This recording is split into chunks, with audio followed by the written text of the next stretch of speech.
sub-theme for us is celebrating our women and girls while fighting entrenched discrimination.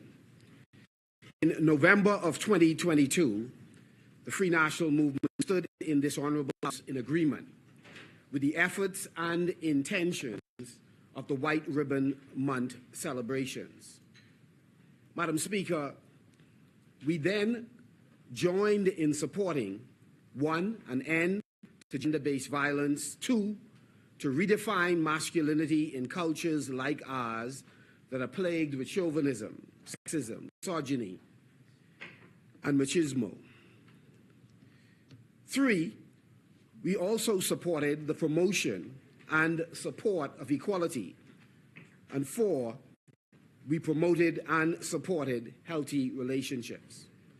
Madam Speaker, during that contribution, on behalf of the opposition, we voiced concerns and indicated our support for the implementation of best practices in a number of areas. 1 was the elimination of gender biases in our workplace. 2, we indicated our support for no-fault divorce, especially if after all efforts have been made to preserve a relationship and it did not work, persons should not be trapped in a situation that can, in many cases, become violent and dysfunctional, thus bringing harm not just to those 2 persons, but to the children involved. And thirdly, we supported the prosecution of abusive men who, whether at home or in our community, took advantage of women and determined that women, especially wives, can under no circumstances decline sex with their partner. And fourthly, Madam Speaker, we indicated the rites of passage or mentorship for young boys so that they can become productive men. That brings us to the comments we made in March of as we celebrated the International Women's Month under the theme Digital Innovation Technology for Gender Equality. And we then highlighted our continued support and appreciation for our Bahamian women and girls. Madam Speaker, the Free National Movement has a proud tradition of supporting the empowerment of women and girls. It's been enumerated in this place today and in the past that we, like members of the government, saw the importance of the role of women in the empowerment and growth and development of our society. Madam Speaker, today we are committed to help make this year's Women's Week theme a reality. Daily, we will continue to work to accelerate equality and equity while promoting equality and working towards the empowerment of women and girls. Our society is stronger and our families are healthier to the extent that we work to ensure that both our boys and girls, women and men, are paid the respect and the attention required to enable them to fulfill the potential that God has placed in all of us. Our efforts, Madam Speaker, include helping their dreams and aspirations, but also eliminating those impediments and barriers that prevent them from fully participating as productive citizens in our country. Madam Speaker, today we stand in solidarity with the individuals and organizations nationally and internationally that continue to fight for the elimination of violence against women and girls. We applaud all of our activists, inclusive of the Zonta, who continue to stand up, speak out, and help in practical ways. We've come a long way, Madam Speaker, since November 26, 1962. Women voted for the first time in the Bahamas. In 1993, Madam Speaker, the United Nations Convention on the Elimination of All Forms of Discrimination Against Women, commonly called the Women's Bill of Rights, was ratified in the Bahamas. It is an honor, Madam Speaker, in this 30th year to stand in solidarity with all right-thinking Bahamians who recognize that women and men deserve equal footing in our society. Madam Speaker, we have on multiple occasions in this House identified the women of all political stripes who have made a contribution to our development. And today, they were indicated once again. Madam Speaker, I would rather comment on just a few of the women who just in recent weeks were recognized. Truly, the triumphs of Bahamian women in education, healthcare, business, politics, sports, religion, the arts, tourism, and other sectors underscore their immense contributions to our nation.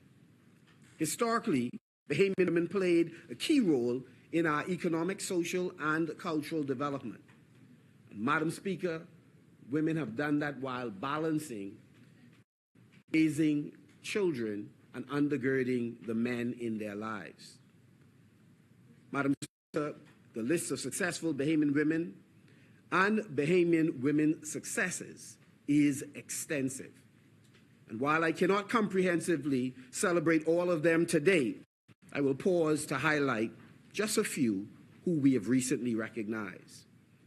Madam Speaker, Marion Bethel, a poet, an eminent poet, a regionally and internationally known poet, Madam Speaker, continues to make us proud. Elected to Vice Chairperson of the United Nations Human Rights Committee on Women, Girls' Rights during the 84th session of the United Nations Committee on the Elimination of All Forms of Discrimination Against Women. This past February, Madam Speaker. The Right Honorable Dame Boswick awarded Doctors of Law honorary degree from the University of West Indies Global Campus last month for her work in law and politics. Women's basketball head coach at the University of Mississippi, Ole Miss, Yolette Coach Yo McPhee McQueen, who won the championship of the Battle for Atlantis tournament. The daughter of my coach, Moan McPhee. I believe he's well on the other side.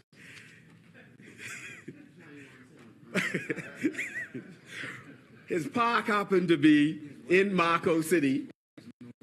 Yes, the wife is there on our side. But Moan McPhee, like John Todd, played a pivotal role in several of our lives, those of us who played basketball competitively, Madam Speaker.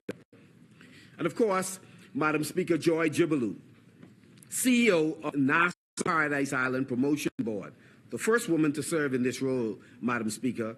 She will be recognized by the Caribbean Media Exchange as a 2023 Trailblazer in Caribbean tourism, communications, and hospitality at the Leadership Awards in Miami this coming Saturday. Madam Speaker, this is just a few of the outstanding women in this country who continue to make all of us proud and make this country better.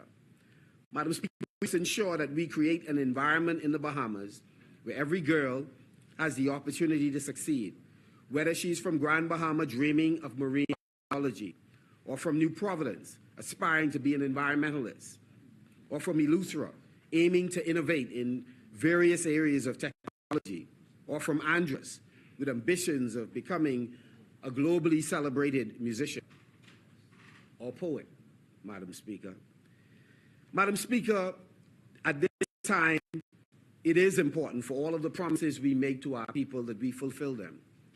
But most especially, Madam Speaker, some of these promises directly relate to the empowerment of our women and our girls. The best tribute to women and girls as we celebrate this vital this week is to take concrete action to empower them. The current state of affairs, Madam Speaker, marked by rising violence against women, demands more than it requires decisive government action. It requires consistent action by our private sector and unrelenting activism by civil society. It requires that our faith-based organizations continue the work to challenge old ideas about male entitlement. Madam Speaker, the commitment to a shelter for women, while noteworthy, is, in fact, Madam Speaker, long overdue and grossly underfunded And this is a time for us to step up to the plate and put real resources behind providing safe spaces for women and for children.